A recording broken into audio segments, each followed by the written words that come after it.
I love you. Try to have fun. I will, baby. Where's the screenshots at, James? Did you call Woody to ask how he was for once or just for more advice? How do you know I called Woody?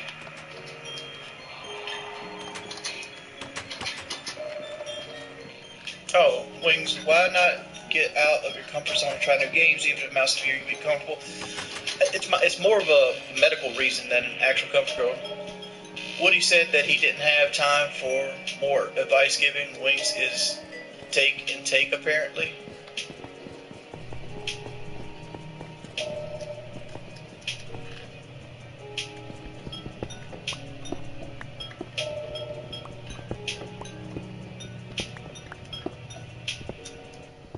This trick makes older guys irresistible to younger women. Can older guys date younger women? So many guys think they know the right answer. But this is what...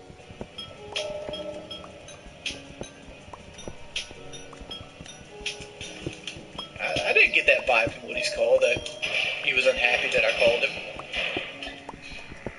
No, I didn't say I did not call him. I said, how do you know I called him? Let's see this. PK.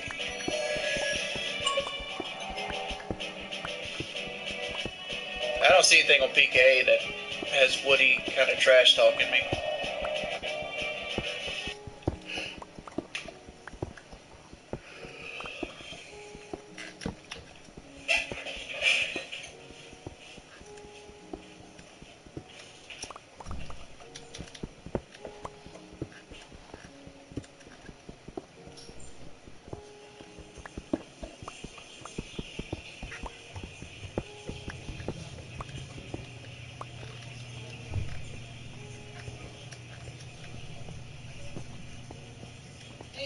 Hey.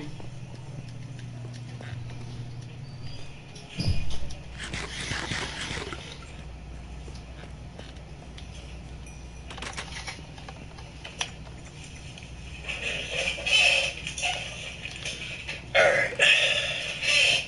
Yeah, my mic does pick up everything.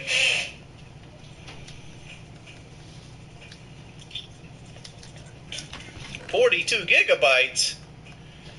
Good lord. Guess we're not playing Halo Infinite tonight.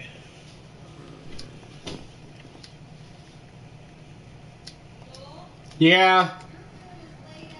Okay.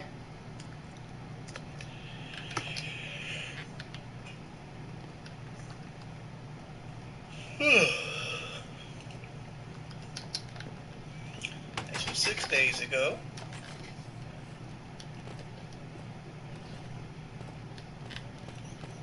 I think people are making this up, or like making it out to sound worse than it is, because I got the vibe when I talked to Woody that he's kind of happy to talk to me. What's going on right now? James says Kelly gave away information that got him into my PlayStation account, which I'm very skeptical about. Because, like, one, I didn't know my PlayStation password, much less Kelly. And two, the security questions, which they, socially engineered a long time ago. Like, I don't know, maybe they were talking about that. Maybe Kelly answered a question they couldn't figure out a long time ago, but I don't think it's recently. Like the last one, they didn't get into my account that way. My PSN password was 19 characters long, and it looked like I fell asleep on the keyboard. Like it was a mismatch of letters and numbers and symbols. So like I had a picture taken of it, and I literally had it in like something else. Like I didn't know how many it was. Like again, like 19 characters long, random letters, numbers, and symbols. It'd take you years to figure that out. Besides, it's changed now anyway. Yeah, I had it in like a vault here in the house, a lockbox. Damn, I need to be Amaranth when I grow up. She posted a picture of me or Bugatti, and that shit's got 2.7 million fucking like interactions.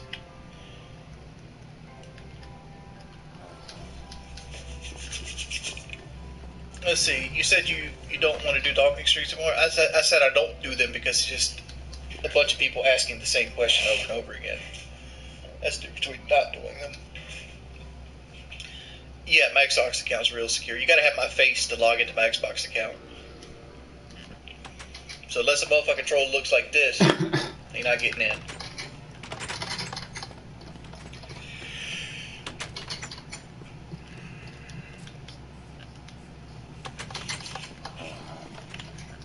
Why am I shaking? It's a habit.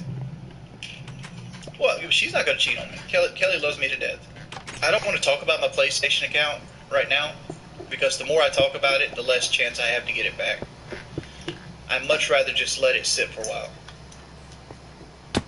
Pain. The problem isn't that the police are unwilling to do something about it.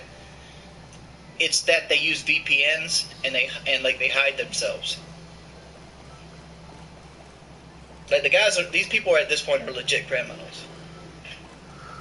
Like straight up legit criminals. Like taking my PlayStation account and holding it hostage. That's grand theft. That's what that is. That's larceny. That's grand larceny. Going in and like trying to get into like my phone records and other accounts, that's identity theft. Like they're just criminals at this point.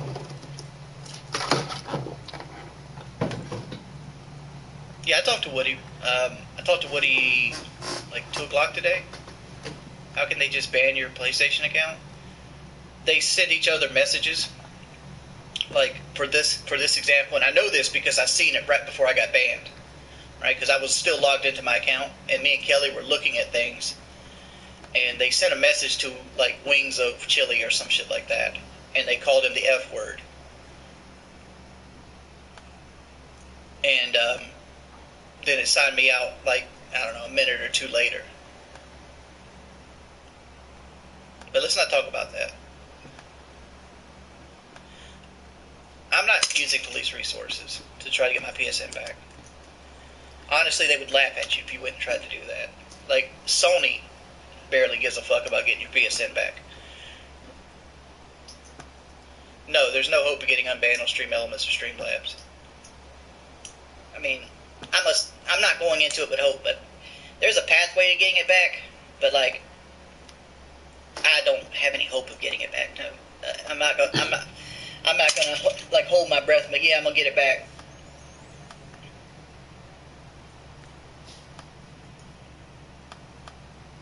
I mean, I'm gonna be trying, but like, as it sits right now, I'm not gonna be like, oh, I'm 100% getting it back.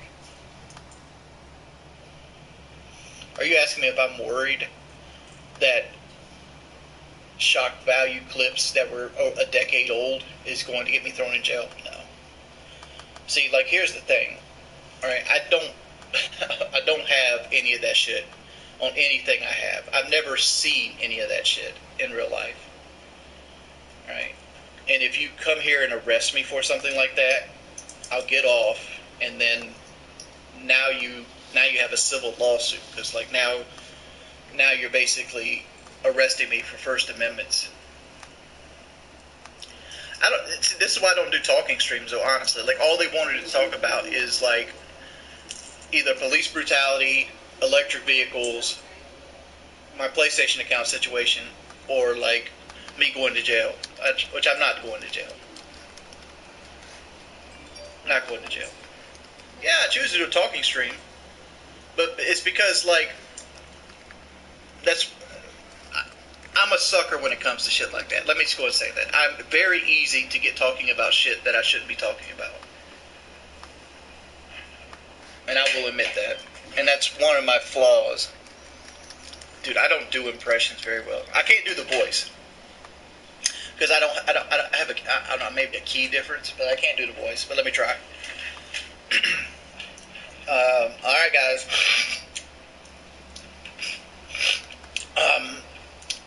We're going to have a very positive stream today. We are going to do this for this stream. We're going to take a break for 15 minutes, and we'll come back and do another 30 minutes of the game, and then we'll go to the second stream. I don't fucking know. You know what? I actually hold up. Let me do this.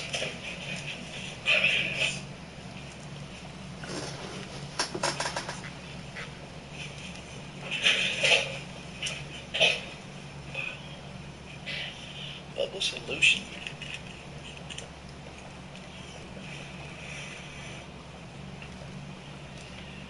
Bubbles.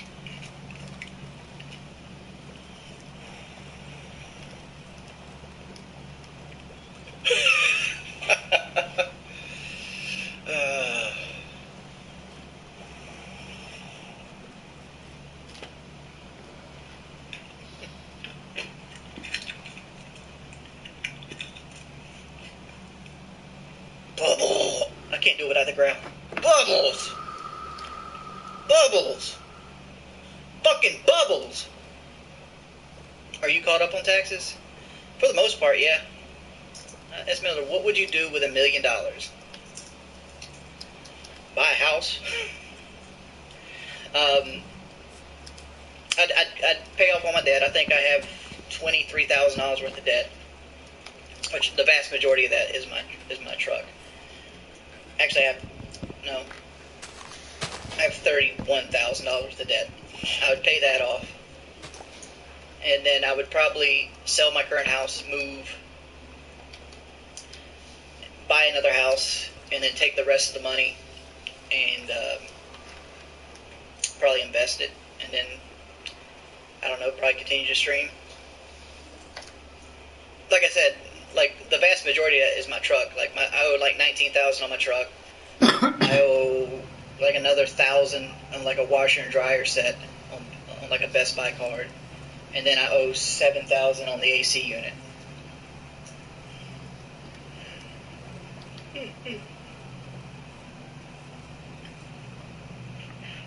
I mean, it was alright. I mean, like, I didn't like it because, like, the Billionaire's Bash to me was a terrible experience. I only got paid, like, I think I got paid, like, $1,400 or something like that. And 2 plane trips, and I had free board and shit like that. Because the $10,000 prize money, we just all split up. Like, everybody agreed to just split the prize money. And everybody got a little bit of it. But on the way there, they only bought me 1 seat. And I was 420 pounds. I was a little bit heavier than I am now. And, like, when you're my big, you either need to be sitting next to somebody that you know, or you get 2 seats. But I only got 1 seat.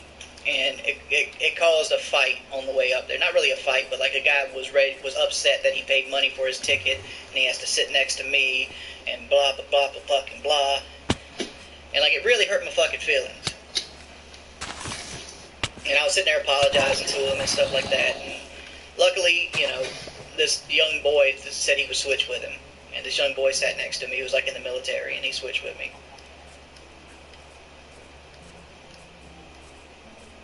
So, and I was stressed out on the second time going. Woody will pick me up on this one.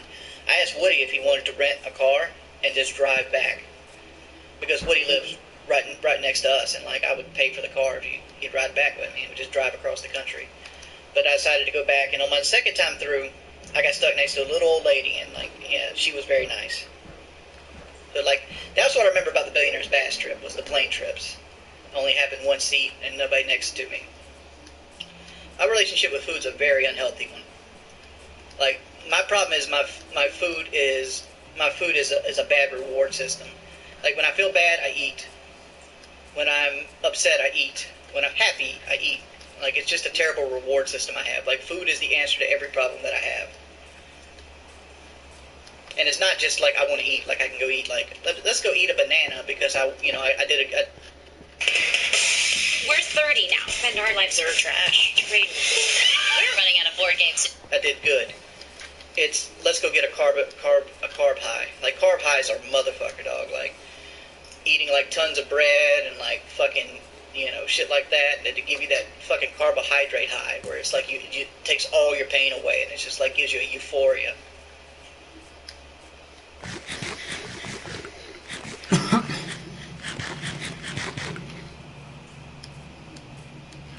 Like, I'm at the point I don't care what food tastes like most of the time. Like, I just want it for how it makes me feel. I'm not 500 pounds. I'm actually losing weight right now. I mean, you've seen, I don't eat tons. I just don't do nothing, right? Like, I streamed, 15 hours the other day? And, like, you seen what I ate that day. I ate, 2 bowls of, vegetable soup. And the other day I had, half an Italian sub. Like, today I had a Dairy Queen combo. I had the fire starter burger.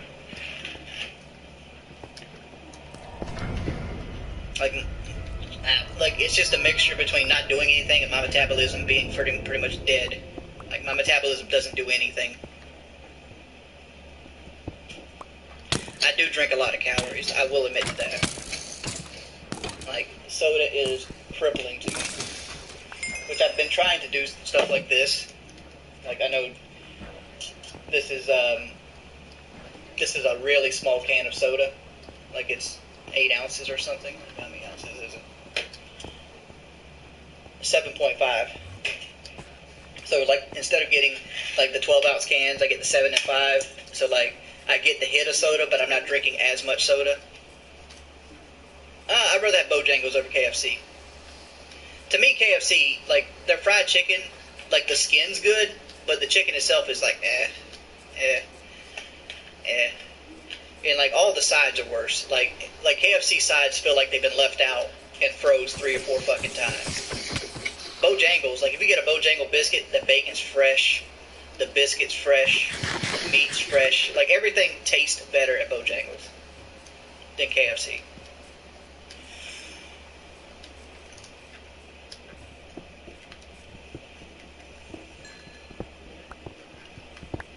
Oh, that's my wife's weakness. If we ever go to Bojangles, she wants to get the 2 Bo-Berry biscuits. And, I don't want to be no, you can't have the 2 Bo-Berry biscuits. Because I'm going to eat like shit, too. I'm going to get, the fucking 4-piece Supreme with a stack of mashed potatoes and a Pepsi. How can I be no, you can't have Bo-Berry biscuits? Top 5 fast food fried chicken. Number 5, Maryland fried chicken. Number 4, Bojangles Supremes. Number 3, McDonald's Chicken Supremes. Number 2 would probably be Buffalo Wild Wings. And number 1 is Zaxby's Chicken Tenders. I stress a lot. You're asking me, why not try for kids? I don't think I can afford them long term. I don't have, job. I don't have, what I would consider, job, certainty, right? So, every day I wake up, I'm thinking, though, my money can be cut off. Right, so I live my day. So I try not to spend money or do anything like that. Because, just 2 days ago, I had a PlayStation account. Now I don't. And I don't have job stability for it. And I don't want to. And, I'm a very prideful person. I don't want to live on, welfare and shit like that. Me and Kelly actually were thinking about adopting. But the girl that we were going to adopt, her grandmother came in and got her anyway, because we know this girl that, her mother was on drugs real bad and stuff like that. It's we could take her. But I'm sure that would have been weird. That's why it, kind of hurt my feelings when people were saying, Woody said I'm only a taker. Which I haven't seen that yet, but, I don't know.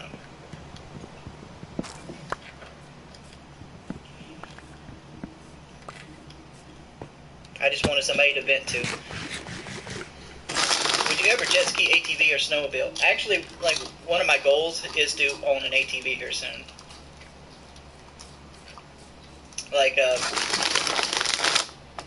Kelly's father has a lot of land, 150 acres. So, eventually I hope to get a nice, 4-wheeler. So we can just take it out there and have fun with it.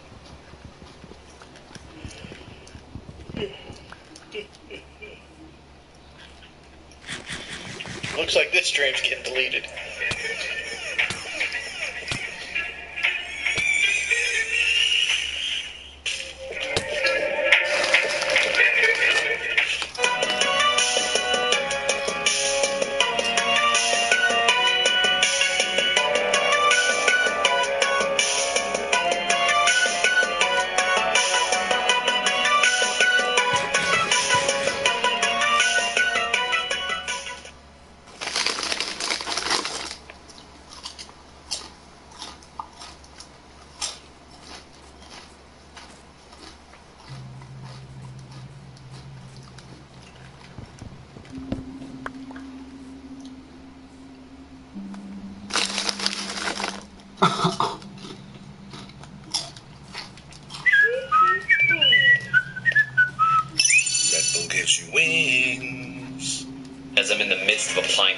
vacancy right now. Wish me luck. Grammarly has again been a lifesaver with my application in helping me write my personal statement and CV. Grammarly is your digital writing assistant. It's an all-in-one tool that improves your productivity, triple. This is live. Oh, money jiggles. Coming to your love like I do every night.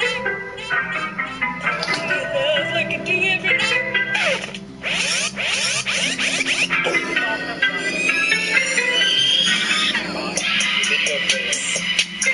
Video fail. Video fail. Video fail.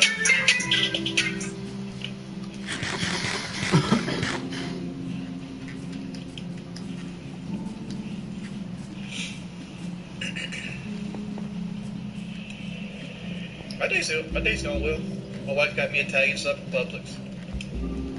We took a nap. Watched the Murdaugh trial. Kind of fucking chilled.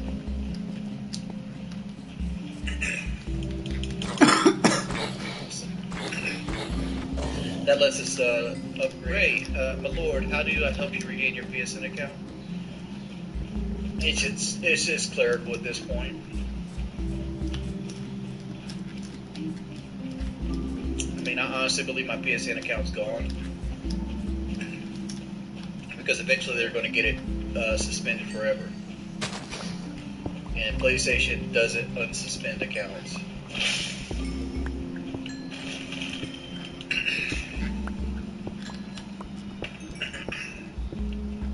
See Jordy, that leg bumping harder.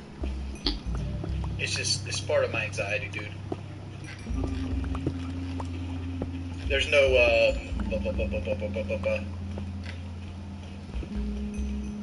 what's the word I'm looking for? There's no trophies.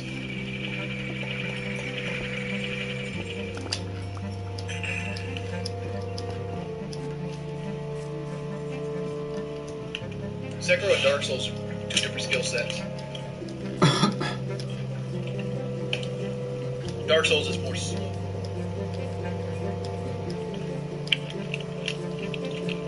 Never actually had White Castle. I mean, I do like me some onions, though. Let's not kid ourselves. Kelly's not gonna want a divorce, man.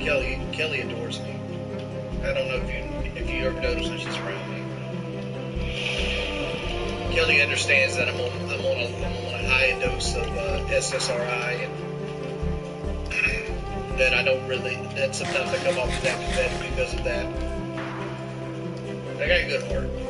A lot of people don't believe it, but I got a good heart. Don't be like me. Fat man with a bad leg with a GED. That's holding on based on simple faith. Simple faith, life gets better. We're just lazy. You realize I was one of the hardest working commentators back in the day? While everybody else is putting out one video every other day, I was putting out fucking 20 a week. Do I think they'll take my YouTube? I don't know. I hope not. It is what it is. I mean, like,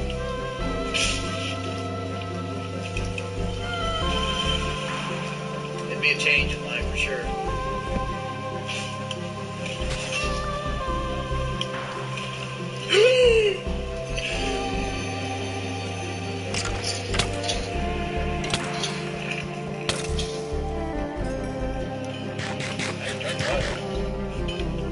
I just prefer to play with the light off. Yeah, DSP's not getting divorced. I don't know why you guys want to create drama. Why don't you guys move on to new content creators? If all you want to do is just try to, like, I don't understand this whole, like, goal of ruining people's lives. Like, how long I lasted until I got canceled? I don't think I would have got canceled, honestly. I mean, the truth of all that situation is I was in a very bad spot in 2014 mentally. I was losing my income. I didn't know what my future looked like. And I was trying to find ways to make myself happy. And part of it was like trying to get out the house and go to things. And it just lined up. A lot of the time, I needed to do things out the house at the same time PK wanted to record.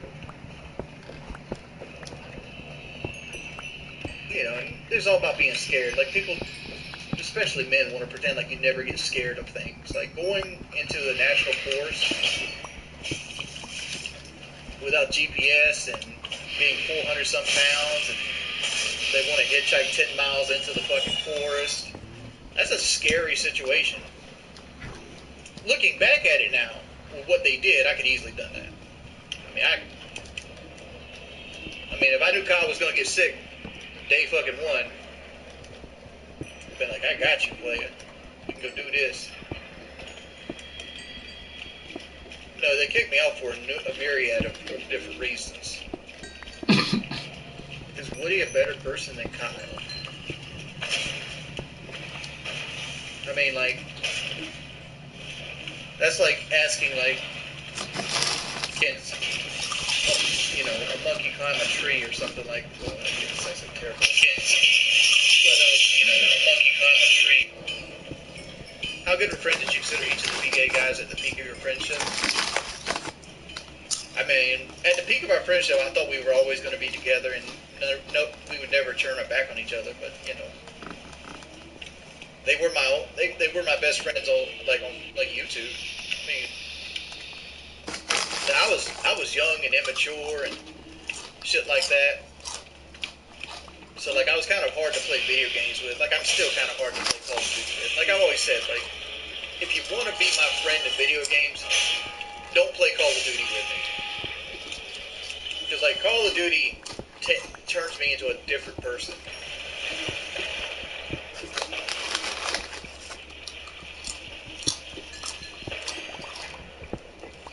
So I think DSP would have survived a zombie apocalypse. It all depends on where you're at.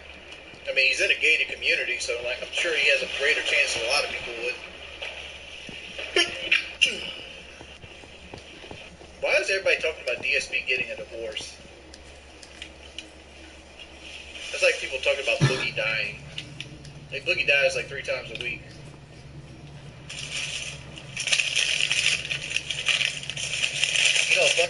Turn your low energy into big fitness energy in 2023.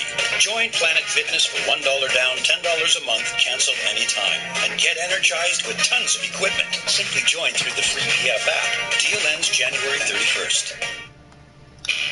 The Hyundai brand has more total IIHS top safety awards over the past 7 years than Toyota, Honda, or Nissan.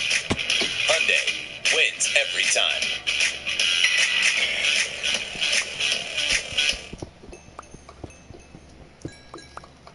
Fun fact, Dragon Bridge, where the Hellcat Drake is the only area in the game.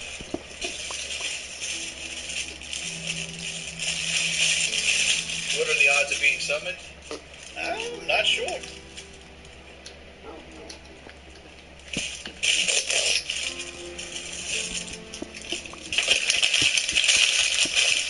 See you, Juice. Hope you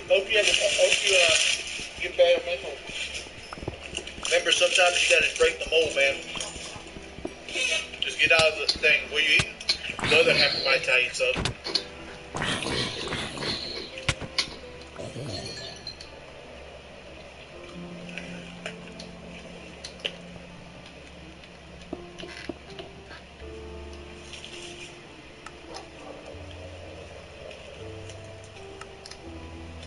I mean, I don't know if I can beat New Game Plus 3.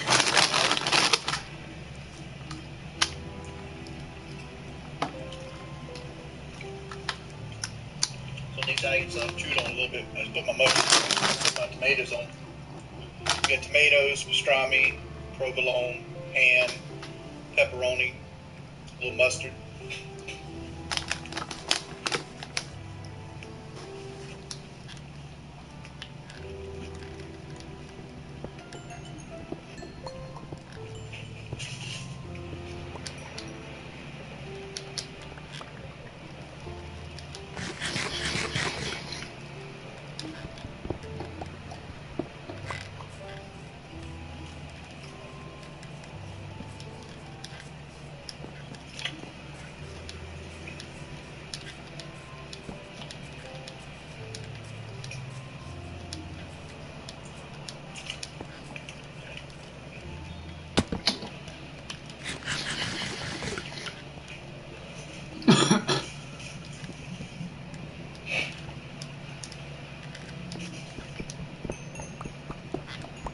second row on there?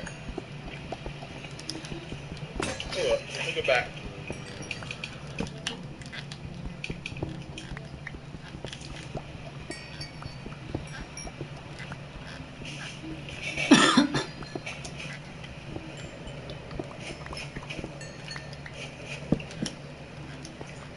Press this again.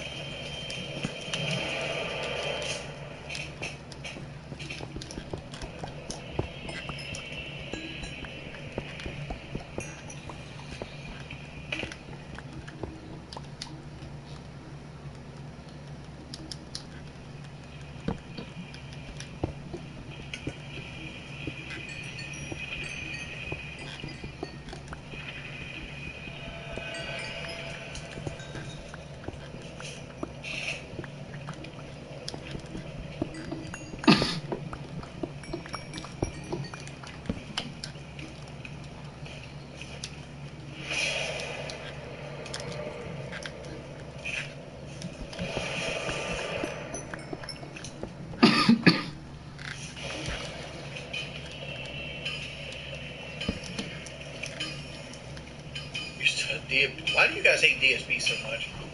That man's just trying to make a living in his own little corner of the internet. Oh, you're hating.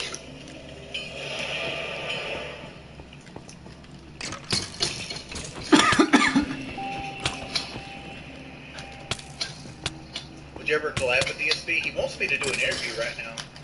But I got so much shit going on drama-wise, I don't want to drag any of it onto him. Like, I hate the drama, man. I just want to be left alone. Let me sit in my little corner of the internet and be happy.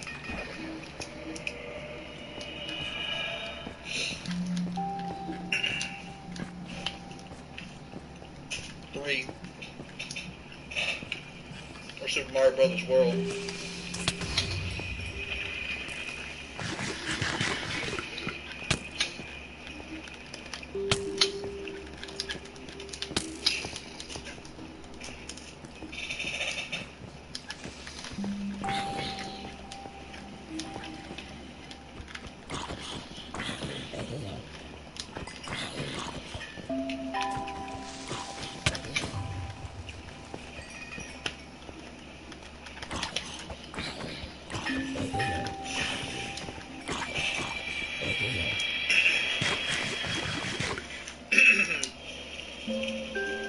At 500K, I could care less about a dinner with Elon Musk.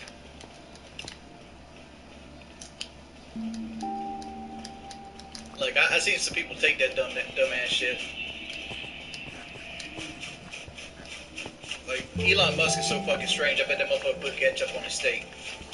I said it. Oh my god, dude. How much money do I need realistically need a year to be happy? To be comfortable? 60,000? 60,000? You have to be kidding me. But I'd honestly settle for a job that paid 40 or 35 to 40,000 right now that was consistent. But 60K is, like, money is different in every part of the world. I live where I live at now in my situation, 60K. But like 60K in like California or like New York, I'm not even affording an apartment. So it's different folks for different stroke. Because like some apartments cost $60,000 a year, right? Because like, there's apartments that are like $3,000.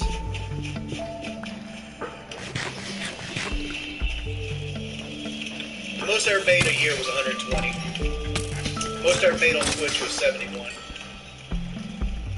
Most I made since YouTube streaming, I think I made 43 one time.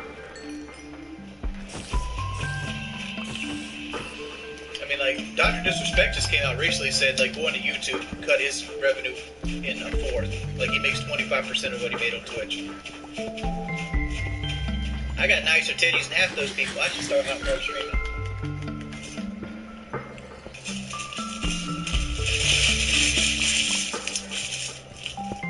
Like, look at the Mets or the Braves.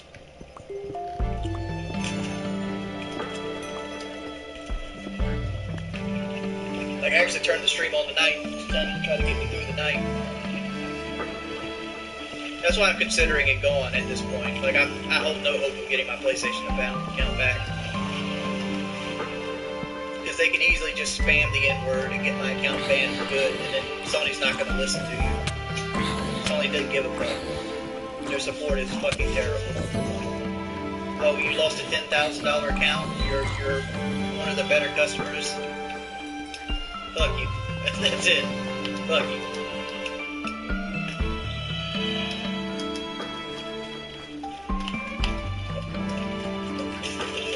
Oh, fuck me. I think we're going to end it there.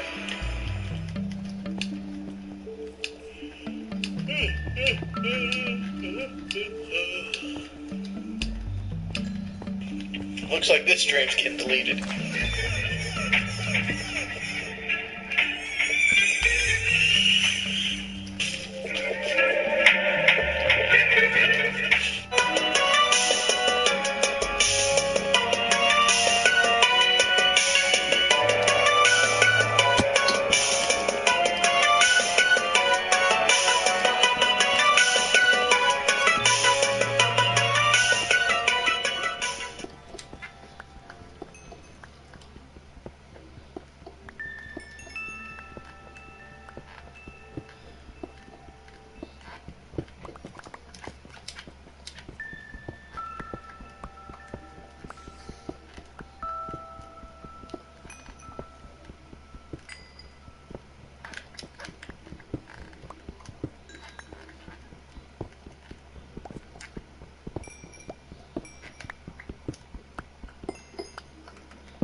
Try this. I'm really good. So good, right? Oh. Okay, enjoy your ride. Thank you. This is live. My whole body jiggles. Coming to your love like I do every night. Coming to your love like I do every night.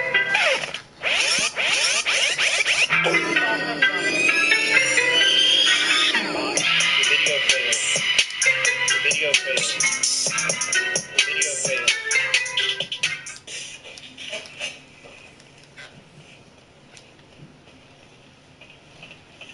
Hey everybody. Most likely, my PlayStation's banned for a week, so I gotta find something to do on the Xbox. So I figured I'd play a little bit of this, maybe do a new Fallout 3 playthrough. I know, Infected Horror. People want to punish me for something that was done 14 years ago. And they're not doing it because they're offended by it. They're doing it because they like seeing people suffer. let's be real here. It's what they do for fun. I have a good idea how they got into my account, and I don't know how to fix it. So, like, through my research, the only way they could have got into my account, because my account had a very extreme password on it. Like, so that they didn't crack my password. If they cracked my password, they should have been working for NASA or like some type of military unit, because my password was a uncoordinated series of numbers and letters.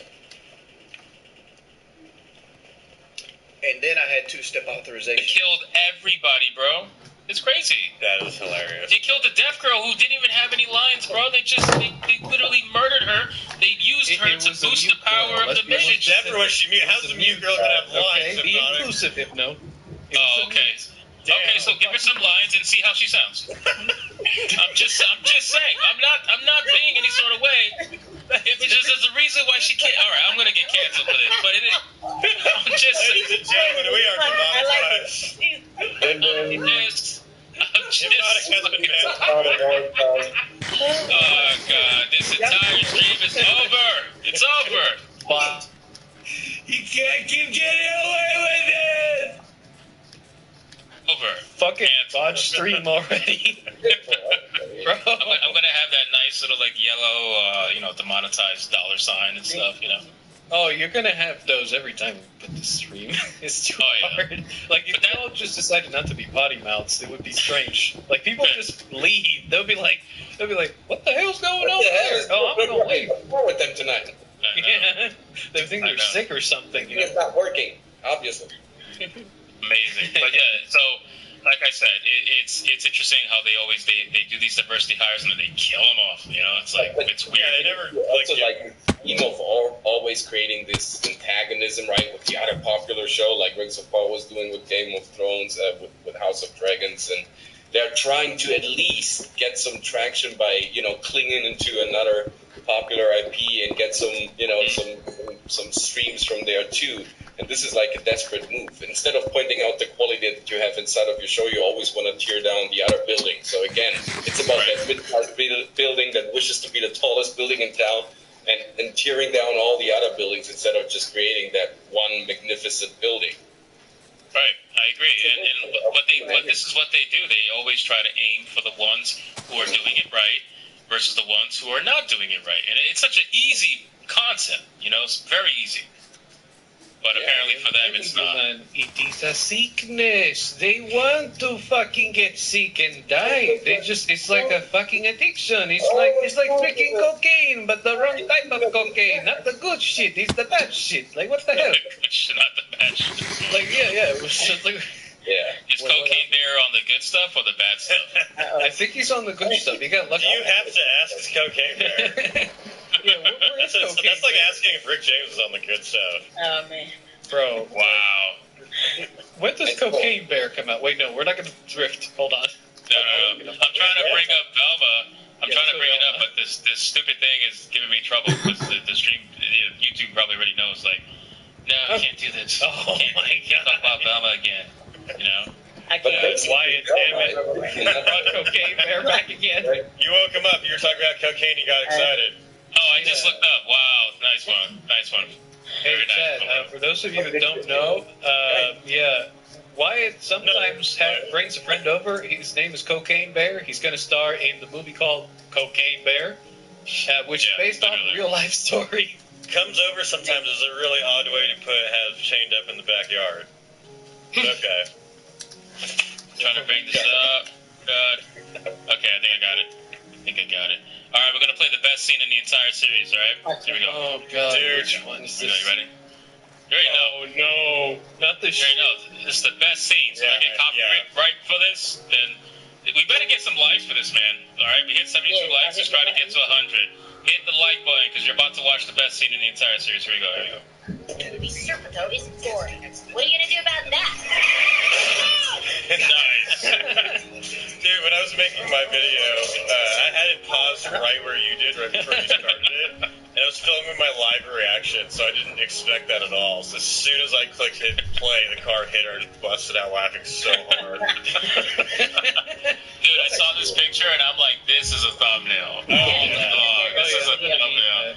I did hear you say that. He was like, this is the thumbnail, just so y'all know this is the thumbnail. Thank you for the thumbnail ideas.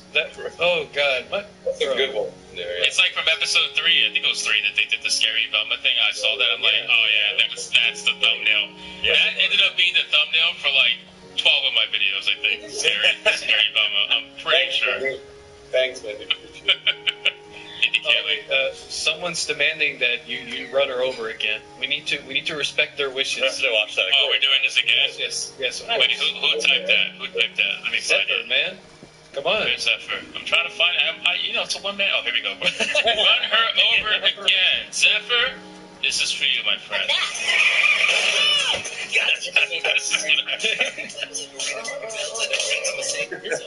God, that never gets old, man. That never gets old. I'm telling you. It's the greatest thing in the world. Bro, what is the freaking hate that Mindy has for band people? Like, holy shit! Like the flute competition that pissed me off. Oh yeah. Oh, the flute competition was terrible. No, literally terrible. Like I had to mute it because. It was so bad. Me too. I had to mute it, and also it was painful.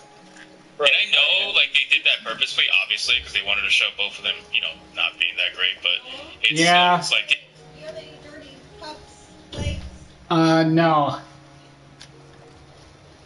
Damn, you couldn't at least make it shorter? Like, you didn't have to make this thing go on for 30 seconds and kill my entire brain. Bro, look, me and Coach can speak for all current and former flutists. That was shit, and I felt extremely insulted and not included. Thank you, Coach. Take off your hat. That's right. We must pay our respects to all flutists out there. We value your hard work. Zephyr with another $2 super chat. I appreciate it. He says, I highly recommend beer for a Saturday night. There you go.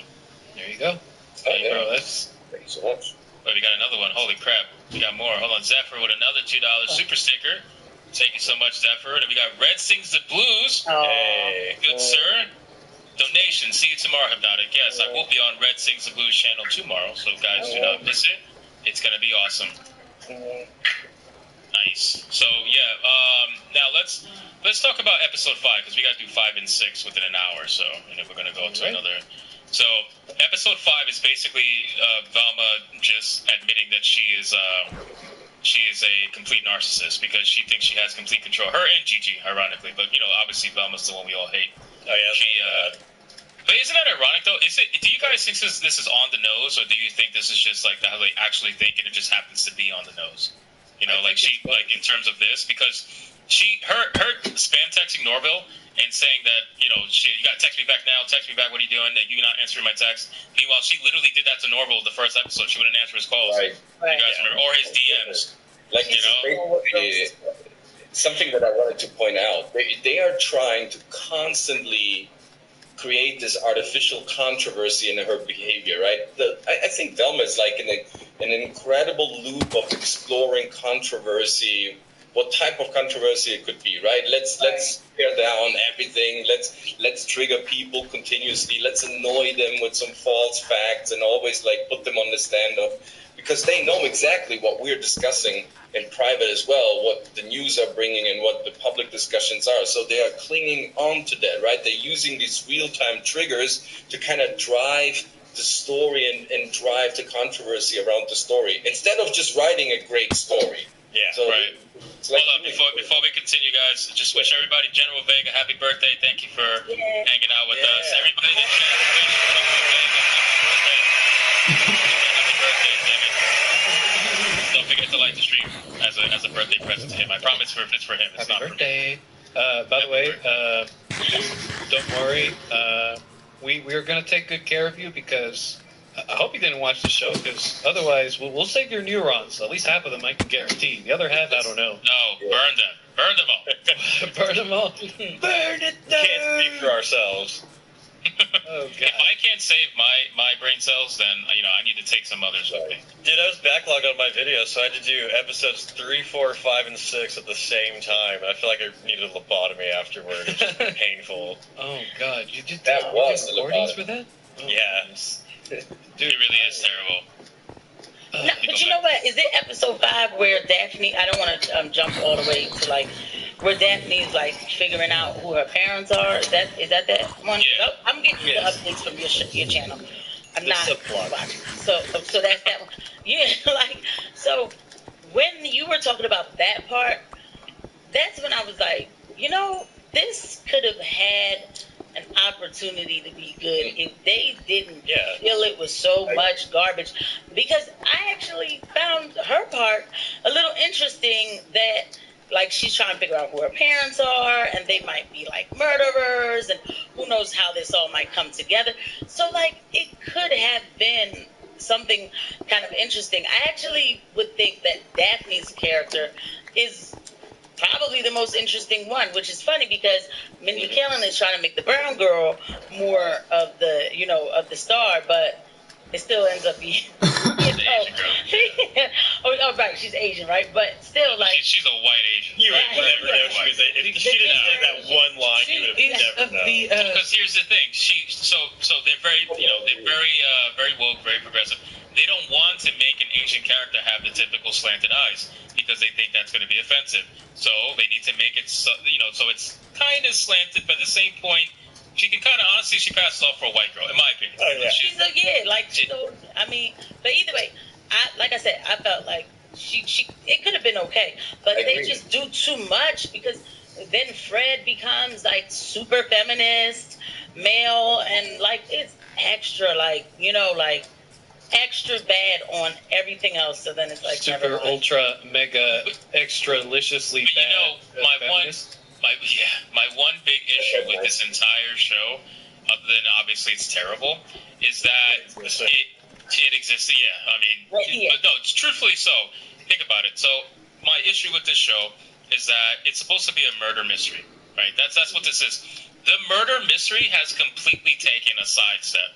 Like it's not even the main plot driving point. Velma's mother missing is the main plot driving point. And then now you have obviously little side, plot points here and there. But the whole thing is supposed to be about the murder mystery, and only until the very end of episode 6 does it divvy back to that. But the first 6 episodes were almost nothing about that.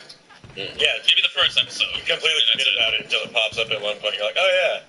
Yeah, and nobody's died recently, right? Because you have the 3 girls who died. I don't know. They all trying to kill each other all the time. Those girls are violent. Yeah, they are, and we're gonna get into that. All the women in the show are extremely violent. Dude, that school needs to be quarantined and nuked. And I feel sorry of Velma's father. I mean, potentially there was some sad fun in there exploring that, but again, it was in the end, of course, it's just there are some things that work, and it feels they're working more out of a coincidence because all of a sudden the timing was good, but then they dissolve themselves again, and like you said, I mean, it's not focusing on the mystery at all. It's written the exact same way as Glass Onion. It's totally the same. Yes, I have not and the thing is too. Yet. Don't do it. Oh, okay. Let's divvy back. I don't know. You'll have fun, but yeah. Let's divvy back to the beginning because I want to kind of go through it a little bit because this whole thing about her, the way that she's acting, and like I said, I don't know if this is on the nose, that they're self-aware. Maybe they are self-aware. I don't know. They genuinely act like this. We obviously know people who act like this, right? I think everybody does, but she's very. I know one named Mindy Kaling. Yeah, we do. She's very manipulative the entire series, and especially to Norva, which I find hilarious. And that's why this scene is like, did you write this knowing this, or did you write this genuinely thinking that as a Velma person in this show, you actually would be bothered that Norva wasn't texting you back, without realizing that you literally shit on this man the entire series, Like, you shit on him the entire series. You obviously don't care about him unless you need something. She even mentions it, I think, towards the end of this episode. She's like, she mentions it a lot. I need you. That kind of a thing. Yeah, there's a bunch of times where she starts to notice that she's doing something wrong, and then she just keeps doing it. Right. Yes. No, and the worst part is this. I don't know why they do this, but I think it's because she's trying to, capitalize on some things that happen in real life where there are these rare types of women that, because they get a bunch of guys around them, a bunch of, simps, that's the word for it, they react this way when their favorite Sith just starts to ignore them and starts to do something. They react this way. I don't know for who she knows that does this kind of shit, but she got it from one of her friends or someone that she knows. Is there a man in this entire series that's not a Sith? I'm trying to think. No. Fred's dad. No. You know, Fred's dad is Fred's dad's pretty legit. I like him.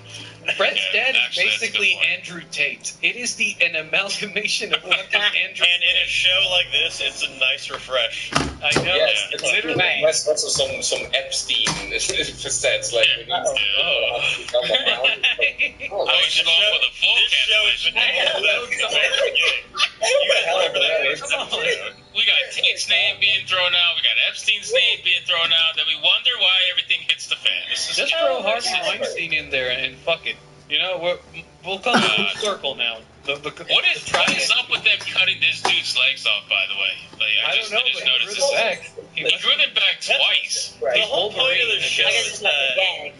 like you were saying, this is supposed to be a murder mystery. The whole point of the show is that like people are dying. It's supposed to be a bad thing, and then they just keep like decapitating, killing each other constantly, and don't even like tase each other. And also the secret signals, sometimes they have some strange hand movements while they're saying certain lines that are kind of, too much of a coincidence in my opinion. And there's some, all the wild behavior in the background. People are stoned the whole time, just laying somewhere. There's some homosexual couples kissing all the time in the background. The rooms are all messed up all the time. It's like, what high school is this? That's what I was asking. For real. Like high school death. I mean, this is ridiculous. I mean, it's been a while since I was in high school, but yeah, is it like this? It's a bit. I haven't that been in sounds high school like- in a while. I don't know. Bro, that sounds like an anime like school name. You know, the School of Death. That's Where what you this go- school is. Everybody kills each other, literally. Even without the story of the murder mystery. Like if you had a real murder mystery going on, I would be breaking in all those kids because they're all suspects. Every single for one. real. So this is a school in Philly. Okay. The school all right. is called Crystal High. Philly. Crystal High. The school is called Oh my Crystal High. god. Check out she drew Norvo, by the way. I think that's pretty funny. It's just like, wow, okay. That's true. Right. It's a little buckwheaty, but okay. So obviously, like, you have the whole band tropes that I talked about. I thought this line was pretty funny. And people took offense to this line because you're like, oh, you're always making fun of the left. And I'm like, it's just funny. It's just funny to me, that's all. When they said, on the speaker, let me try to find it. But yeah, when the officer said this, let me see if it plays. Hold on. Okay. Oh, let me back up a little bit. Got to back up like a thing. Oh, right. Everybody listen up. We just learned someone somewhere is being intolerant. I thought that was funny. I thought that was funny too, actually. Yeah, I thought that was actually a good, funny line. Yeah. Because that's being self-aware. You know what I'm saying? Like all these cancel culture, crazy people online, like who are constantly claiming that we need to be tolerant, guys. We need to be inclusive and all this stuff. And they have a whole bunch of like happy emojis in their bio, but they're the first ones to just go rabid dog on someone. Yeah. That's exactly who they're just making fun of, and people took offense to it. I was like, all right, whatever. I think it's That is good. I like that. Yeah, that was the only good line in this entire show so far, aside from Velma getting hit by a car, but that's not a line anyway. So. You get a +1, Velma. There's Okay, you some get a +1. self-irony here and there, some sparks of self-irony. Oh yeah, and then this whole thing too about the cops quitting. I thought this was funny. The cops, not for the show's sake, but I just thought this was like so not true. But the cops all quitting because they were getting sexually harassed by the girls. Like, is this what high school's like? Yeah. Yeah, by the way, chat, again, high school girls apparently are sexually harassing cops. Literally. I don't know how. It's called Crystal High for a reason. Coach is stuck on that. Crystal High, man. Yeah, Why is it called Crystal High? Oh god. Yeah. So I thought that was pretty ironic. But yeah, they definitely do the whole overly sexualization of kids in this this entire series. Very It's kind of weird. strange. I was Bro, they saying even before, like the... Oh, no, go ahead. well, so, when there's a lot of like cartoons that are adult themed and everything, when they have like sexual stuff, drug use, whatever, it's usually like college aimed. Right. The whole choice Yeah. to make it high school is what makes the whole thing so weird.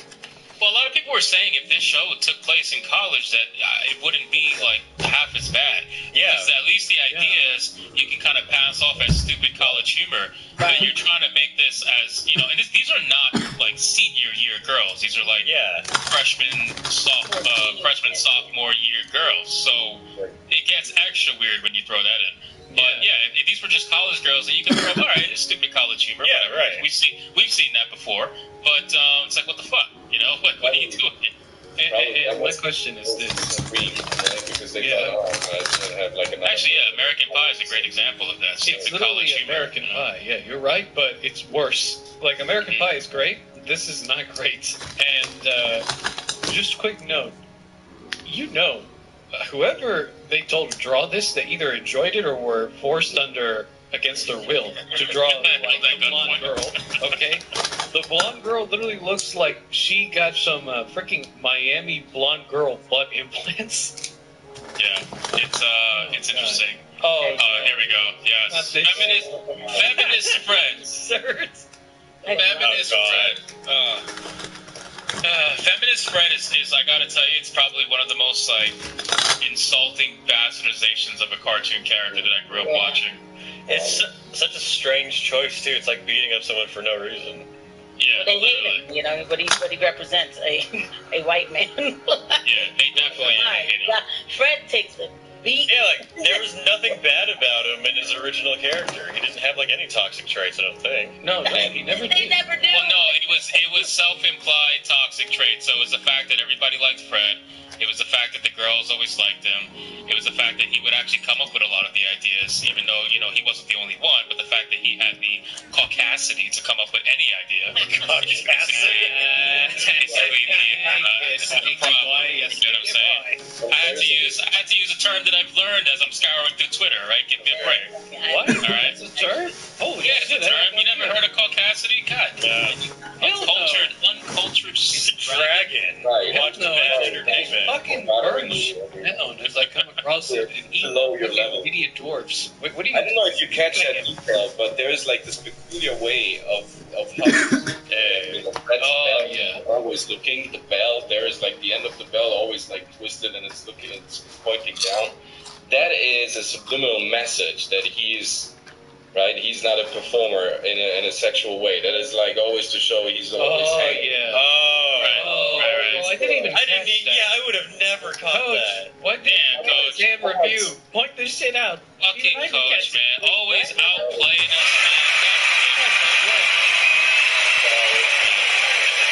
You couldn't even believe the obscene comment now. Yeah, that was good, Coach. Oh, good. But, so, I mean, listen, feminist Fred is... and the funny thing is, we saw this coming from the beginning because it was his whole entire character arc in the show. He starts off as a typical toxic white man who's rich and has everything and privilege and all this stuff.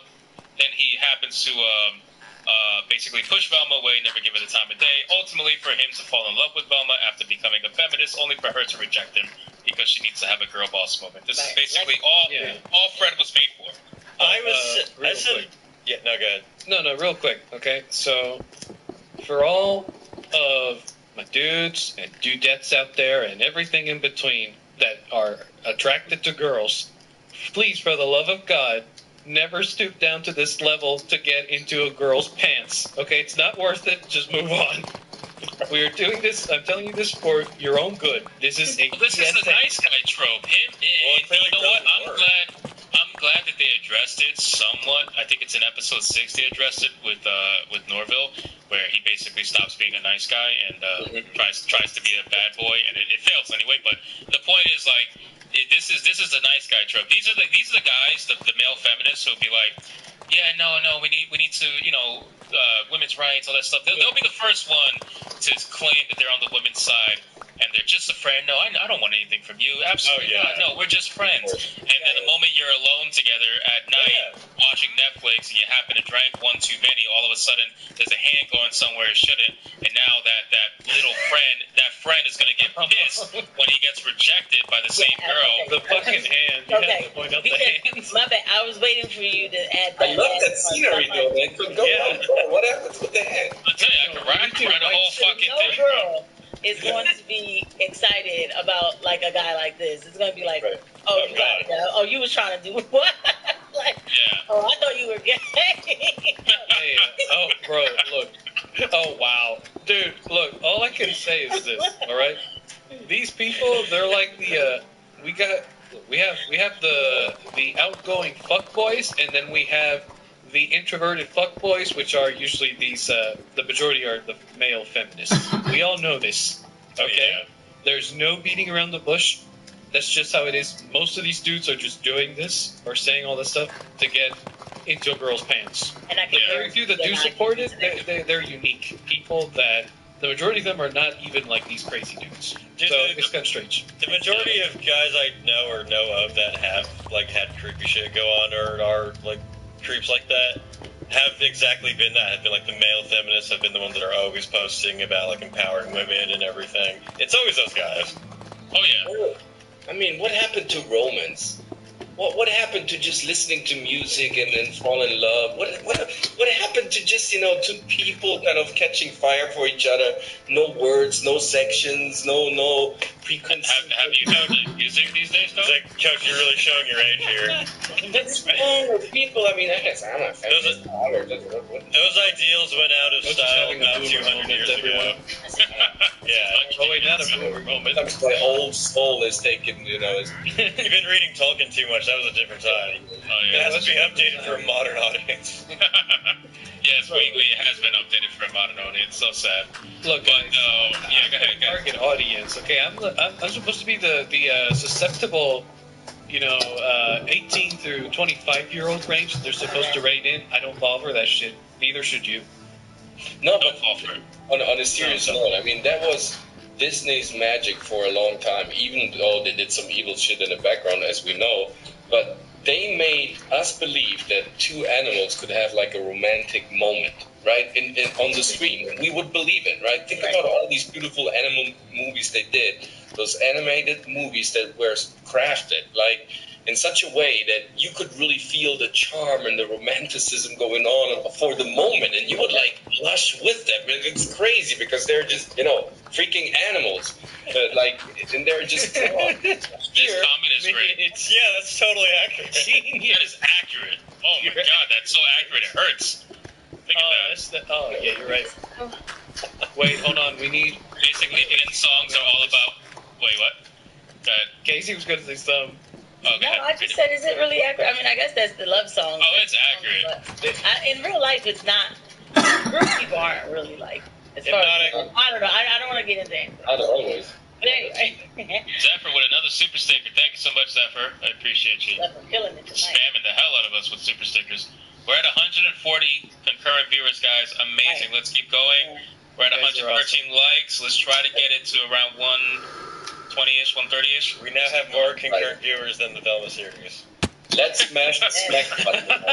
Smash the like button. Splat the like button, y'all. Oh my god, splat the like button.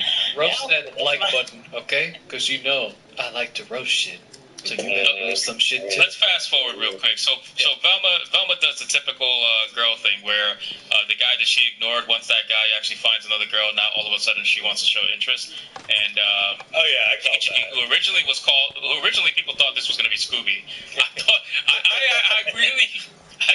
gotta admit, thought the same. It's okay. It's Scooby-Doo once in this whole series, and it was actually a good moment how they placed it, like Scooby-Doo, right? Like, they said it once in this whole. I really wish that they went full on and made this girl Scooby. I'm telling you, so dude, I was hoping. Snacks on the ground. Because there was a rumor going around online that they made Scooby-Doo into a female black girl, and this was the girl. So I was looking forward to it. I'm like, this is great. This is gonna give me like my first 100,000 view video. Like, come on, let's go. Oh, with the glasses, just hold on a minute. You've got to understand something. What did you call me? What with the glasses? Yes, of course. That's what you are. You call me a dragon hoe whenever you want. So with the glasses. Okay, I thought you. No, sorry. You're the most. You're the most. I'm sorry, I confused you with somebody else. My bad. Well, anyway, all I can say is this: don't expect them to do something so intelligible as making her name sound like Scooby-Doo. okay? These twats are not that good, okay? They're not. So just. But I wish they were, Slayer. That's the thing. Twats. This is I what would have happens actually when made the video at that I point. would have had a field. Do you understand? I would have had a field day, an absolute we all fucking would've had field it. day. I would have found a way to split one video into 5 and all talking about the same thing. I'm telling you, like Look, I we would all have would went have had crazy the right with it. field day, but unfortunately we're not going to have it. These twats fucked up really bad. Okay? everybody watches. Oh my god, this is a great idea, and that would explain why Norville Shaggy loves Scooby so much. No, TJ, no. you fucking wrote the show it. for me, bro. This Damn is it, great. Steve. Oh my god. They could do that. They can do What if that They have happens? What if she like dies or something and have to save her brain, so they put it in a fucking dog? They put her in the fucking dog. That would be fantastic. Why you make me think some terrible shit? TJ, That's not my fault. I didn't even know that crazy. I didn't even. This happens. And they were talking about that in episode 6, how they were transferring brains for. Oh my god, TJ! Holy shit! Oh dude. god. Wait. So you guys. Oh god. Wait, Oh man. Oh god. Oh man. Wait. Oh, my mind's blown. Go ahead, talk. Okay, so Are you telling me that why are you whispering? Whispering in my ear. It's going That's so to- creepy. Yeah, I know. It's like you work Do you for think- Disney. Well, shit. I'm sorry. I'm not a fucking pedo. But well. All I was gonna say is, do you think they're gonna imply secretly, if that does ever happen, that Mr. Norville is into that nasty shit with animals? I hope. No, they might make the joke though. They might make the joke. I wouldn't be surprised. They've made all kinds of jokes. I wouldn't be surprised if they throw in Weird, these strange jokes. You have now received ASMR from your friendly dragon. No, but seriously, TJ, I hate that shit. that is an idea. I'm telling you, man. You need to like. This segment's already, the video's already made. Like, No, this it's stream all has been about watched since the first 6 minutes. Oh yeah, these live streams are never monetized. If it wasn't for the super chats, it'd be like 0. I'm telling you. Actually, no, bro, at least you get limited ads, which is something good. They don't get. Yeah, That's good, limited. though. Limited. You know what limited means for them, right? Oh, It's like yeah, one limited ad. is shit, but better 5 than cents. full on. I'm Yeah. feeling some type of way about her hair. That is so stereotypical of me. Like, It's kind of I weird. think That's what I was gonna ask. the black girl, like, why her hair look like fully That that? looks like an expensive hairdo. Ew. Tell me if I'm wrong, Casey. No, that is ugly. Like, they are Yeah. so racist when they make this. They Yeah, made Casey's her having like, a field day with the hair. Bro. they made her like bald-headed scallywag. Like, oh my god. Ball-headed scallywag. Yes. He's a pirate. That's something from. I'm so much older than you, Dragon. It's ridiculous, but Should have looked like Fred. Oh, don't worry. I know she's a scallywag. like, Terrible scallywag. like Oh, such a Norville has terrible better hair than scallywag. her. Like, oh my god. All right. No, Norville's got a fucking crystal growing on his head. What is that? Like, I mean, he that's does not- like. Oh, hell yeah. He's got a. Look like he has alopecia in between. That is not what braids look like. I had braids. Yeah, that looks weird. I was gonna say, to stay on topic, that his hair looks like a freaking crystal geode cluster. Yeah. Whatever. Yeah, that's what I'm saying. It looks like the geode from the mines. crystal- Well, look at his eyes, dude. He's rolling it. That's why he's so like wired. Oh yeah. He was surprised he got someone to like him. That's what it is. He don't care about the hair. Yes, But I don't even know what to call that hair. metal. Oh, she has a mouth. Oh, good. I'm stuck on the makeup though because the makeup is wild. But yeah, some of it is kind of wild. Yeah, The purple eyes, purple lips. Yeah. Why do It's you think her kinda eyes so funny. damn big too? Well, yeah, but you know what's even worse? Like, Velma throughout the entire show is always depicted as, like, this complete and utter piece of crap person that looks completely unappealing, and her personality reflects that. Yeah. And it's like, I'm just thinking to myself, this is not only the worst show ever, but it's also like the perfect case study Right. for any psychologist doing research into how our inner emotions affect our outer reality. This is genius Yeah, on that's a good way to both put it, levels. That's what I have said. never There's a seen lot of, life lessons that you can take out of this show, for sure. Yeah. Yeah. Let me call out the super chat guys from good old Kilo 10 400. I always